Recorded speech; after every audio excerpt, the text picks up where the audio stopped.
Hello বন্ধুরা, তো কেমন আছেন সবাই? আমি মিস্টার রিভিল অনেকদিন পর আপনাদের জন্য একটি নতুন ভিডিও নিয়ে এলাম। আজ আমরা কথা বলবো মাইনক্রাফট গেমের স্টোরি সম্পর্কে।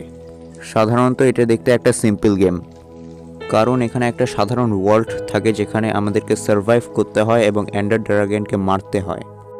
কিন্তু এই গেমটা যতটা দেখতে সাধারণ ততটা সাধারণ নয়। এই গেমের অনেক কিছুই রহস্যের চাদরে লুকিয়ে আছে। অর্থাৎ এই গেমে এমন কিছু আছে যার সম্পর্কে কেউ কিছু জানে না যে এদেরকে কে বানিয়েছে। আমরা এই পুরো ওয়ার্ল্ডে একা কেন এবং আমাদের আগে এখানে কে এসেছিল, সকল কিছুই জানার চেষ্টা করব আজকের এই ভিডিওতে।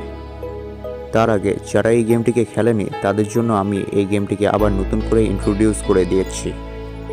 মাইনক্রাফট একটা সিম্পল একটা ওয়ার্ল্ড যেখানে কিছু ভয়ঙ্কর ক্রিয়েচার থাকে, কিছু কিউট প্রাণী থাকে, ভিলেজার্স থাকে এবং আমাদেরকে সেখানে সার্ভাইভ করতে হয়। আমরা এই গেমে ক্রাফটিং, মাইনিং, বিল্ডিং ছাড়াও আরও অনেক কিছু করতে পারি এবং শেষে আমাদেরকে এন্ডার ড্রাগনকে মারতে হয়। এটাই কি এই গেমের শেষ? যদি হয়ে থাকে তাহলে মাইনক্রাফটও কেন বাকি গেমগুলোর মতো শেষ হয়ে যায় না? তাহলে কি আরও কিছু বাকি আছে যা আমাদের প্লেয়ারদেরকে করতে হবে?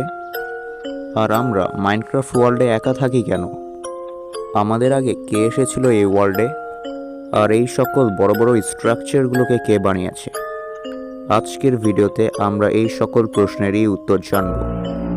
তো ভিডিওর মূল স্টোরি শুরু করার আগে যদি আপনাদেরকে এই ভিডিওটা ভালো লেগে থাকে তাহলে অবশ্যই ভিডিওতে একটা লাইক করুন, কারণ একটা লাইক আমাকে নতুন ভিডিও বানানোর জন্য অনুপ্রাণিত করে।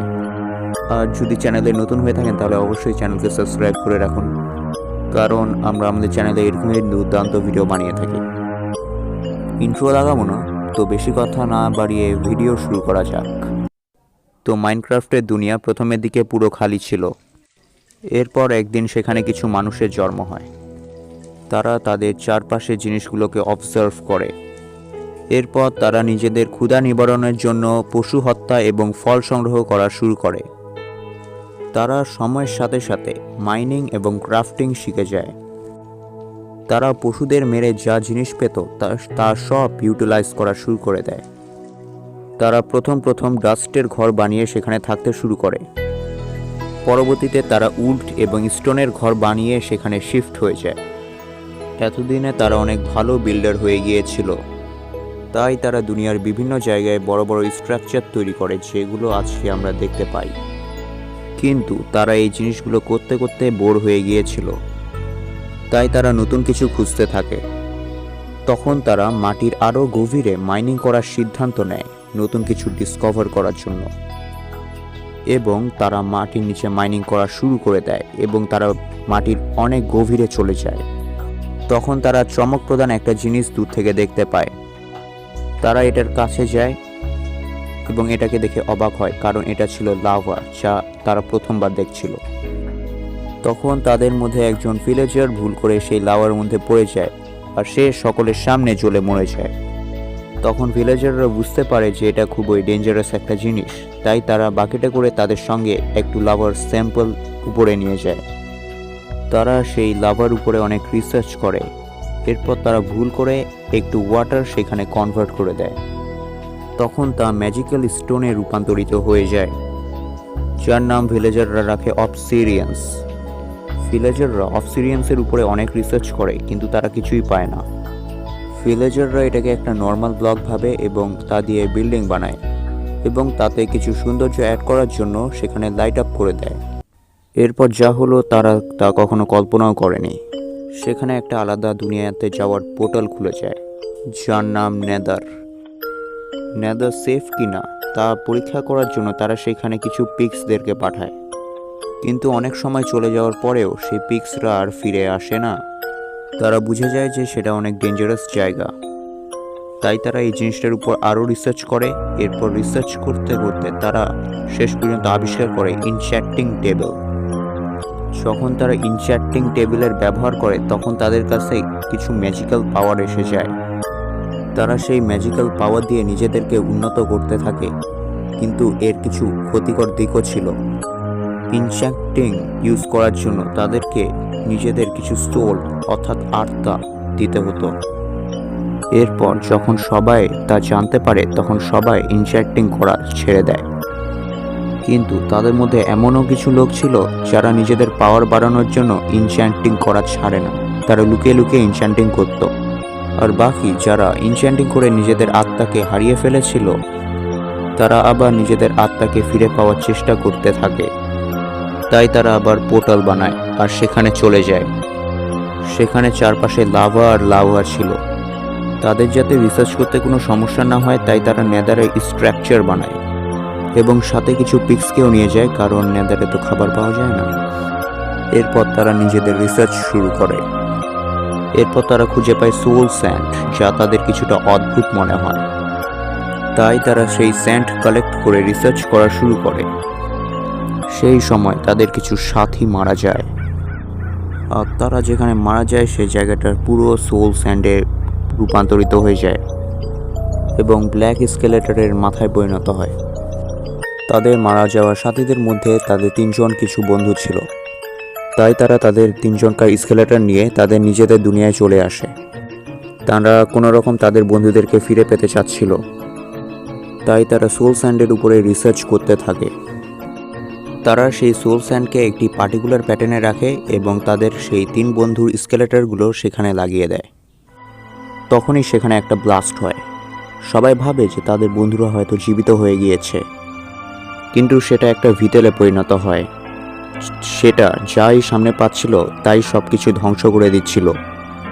তাই সেই ভিলেজাররা সেই ভিটেলের হাত থেকে বাঁচার জন্য সেখান থেকে পালিয়ে যায়, কিন্তু সেই ভিটেলটা তাদের পিছনেই পড়েছিল। তাই সেই ভিলেজাররা কিছু দূর আসার পর নিচের দিকে ডিগিং করা শুরু করে দেয়। সেই ভিলেজাররা ভাবে তারা হয়তো এখন সেফ, কিন্তু এমন কিছুই না, সেই ভিটেলটা তাদের দিকেই আসছিল।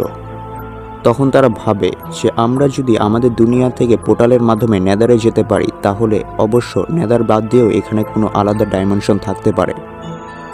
তখন তারা সেই আলাদা ডাইমেনশনের খোঁজ করা শুরু করে দেয়। তারা অনেক রিসার্চের পর আবিষ্কার করে অ্যান্ট পোর্টাল। সেই অ্যান্ট পোর্টাল সেফ কিনা তা পরীক্ষা করার জন্য সেখানে কিছু ভিলেজাররা চলে যায়, কিন্তু অনেক সময় কেটে যাওয়ার পরেও সেই ভিলেজাররা আর ফিরে আসে না। বাকি যেই ভিলেজাররা নিজেদের দুনিয়া ছিল তারা সেই অ্যান্ট পোর্টালকে বন্ধ করে দেয় এবং সেই অ্যান্ট পোর্টালকে একটা জেলে লুকিয়ে রাখে। কিন্তু যেই ভিলেজাররা অ্যান্ট পোর্টালে গিয়েছিল তারা জানতোই না যে সেখানে তাদের জন্য একটা বড় বিপদ অপেক্ষা করছে, যেটা ছিল এন্টার ড্র্যাগন। এন্টার ড্র্যাগন সেই ভিলেজারদের উপর আক্রমণ করতেই থাকে। তাই তারা কোনো রকম নিজের জীবন বাঁচিয়ে একটা গুহায় লুকিয়ে যায়। তারা নিজেদের মনোবল হারিয়ে ফেলেছিল। তখনই তাদের মাথায় একটা আইডিয়া আসে, এই অ্যান্ট পোর্টালে কোনো তো জায়গা থাকবে যেখানে তারা সেফ থাকতে পারবে। তাই তারা সেই নতুন জায়গা খোঁজার জন্য ব্লক দিয়ে একটি ব্রিজ বানাতে থাকে। অনেকদিন বানানোর পর তারা শেষ পর্যন্ত একটা আইল্যান্ড খুঁজে পায়। সে আইল্যান্ডকে খুঁজে পেয়ে তারা অনেক খুশি হয় এবং যত দ্রুত সম্ভব সে আইল্যান্ডে পৌঁছানোর চেষ্টা করে। তারা সেই আইল্যান্ডে পৌঁছানোর পর তাদের কাছে খাওয়ার মতো কিছু ছিল না, কারণ তারা যেই সব জিনিস দুনিয়া থেকে নিয়ে এসেছিল সেই সব জিনিস শেষ হয়ে যায়। তখন তারা সেখানে গাছে লাগানো কিছু ফল দেখতে পায়, যেগুলোর নাম ছিল করেটস ফ্রুটস। তারা সেই ফলগুলোকে খাওয়া শুরু করে এবং সেই জায়গাটিকে তাদের ঘর বানিয়ে নেয়, কারণ তারা জানতো যে তারা তাদের দুনিয়ায় আর ফিরে যেতে পারবে না। তাই তারা সেখানে তাদের সিটি বানায় আর সেখানে থাকতে শুরু করে। কিন্তু একদিন এমন হলো যে তারা নোটিস করলো যে করেটস ফ্রুট খাওয়ার জন্য তাদের শরীরের পরিবর্তন হচ্ছে, আর দেখতেই দেখতে তারা এন্ডারম্যানে পরিণত হয়ে যায়। তাদের মধ্যে টেলিপোর্শনেরও পাওয়ার চলে আসে, অর্থাৎ তারা এক জায়গা থেকে আরেক জায়গায় তখন টেলিপোর্ট করতে পারত, কিন্তু তারা নিজেদের পরিচয় এবং আইডেন্টিটি ভুলে যায়। তখন সব কিছু শেষ হয়ে যায় এবং ওভারওয়ার্ল্ডে যে ভিদারটা ধ্বংসযজ্ঞ চালাচ্ছিল সে হঠাৎ কোথাও গায়েব হয়ে যায়। বলা হয় যে সে আবার নেদারে ফিরে গিয়েছে। নেদারে ভিলেজাররা যে স্কেলেটরগুলো পেয়েছিল সেটা আসলে সেই ভিতরেরই ছিল। তাদের একটা ছোট ভুলের জন্য সব কিছু শেষ হয়ে যায়, কিন্তু এখনও কিছু বাকি ছিল। ওরা বাদেও কিছু সার্ভাইভার ছিল যারা বেঁচে গিয়েছিল। সে সময় তারা ওয়ার্ল্ডকে এক্সপ্লোর করতেছিল। যখন তারা ফিরে আসে নিজের কিংডমকে এমন ধ্বংসযোগ্য অবস্থায় দেখে, তখন তারা ম্যাজিক থেকে দূরে থাকার সিদ্ধান্ত নেয়, যাতে আবার এরকম ধ্বংসযোগ্য না হয়। আর তারা নিজেদের একটা গ্রাম বানায় আর সেখানে থাকতে শুরু করে দেয় এবং আমরা এখনও মাইনক্রাফটে এই ভিলেজগুলোকে দেখতে পাই। এভাবে অনেক বছর কেটে যায়। তখনই আসে আমাদের ক্যারেক্টার স্টিভ এবং অ্যালেক্স। তারা এসে এন্ডার ড্রাগনকে মারে এবং এন্ড পর্টালের সাথে আমাদের দুনিয়ার রাস্তা খুলে দেয়। তাও বন্ধুরা, এটাই ছিল মাইনক্রাফটের রিয়েল স্টোরি। সরি, আমি 4 মাস ধরে ভিডিও আপলোড করিনি, কারণ একটু আমি কাজে ব্যস্ত ছিলাম। কিন্তু বর্তমানে আমি ফ্রি আছি। পরবর্তী ভিডিওগুলো মাইনক্রাফটের উপরেই আসবে। আমরা সেখানে মাইনক্রাফটের বিভিন্ন ধরনের মিস্ট্রি সম্পর্কে আলোচনা করব। আর তোমার যদি মাইনক্রাফটের মিস্ট্রির উপরে ইন্টারেস্ট থাকে তাহলে অবশ্যই আমাদের চ্যানেলকে সাবস্ক্রাইব করে রাখো, কারণ যাতে সবার প্রথমে আমাদের ভিডিওগুলো তোমাদের কাছে পৌঁছায়। আর ভিডিও ভালো লাগলে একটা লাইক করে দাও। আর হয়ে যাও একজন রিভিল মাইনক্রাফট এক্সপ্লোরার। আমরা একসঙ্গে মাইনক্রাফটকে এক্সপ্লোর করব। তো ধন্যবাদ বন্ধুরা, দেখা হবে নেক্সট মাইনক্রাফট ভিডিওতে।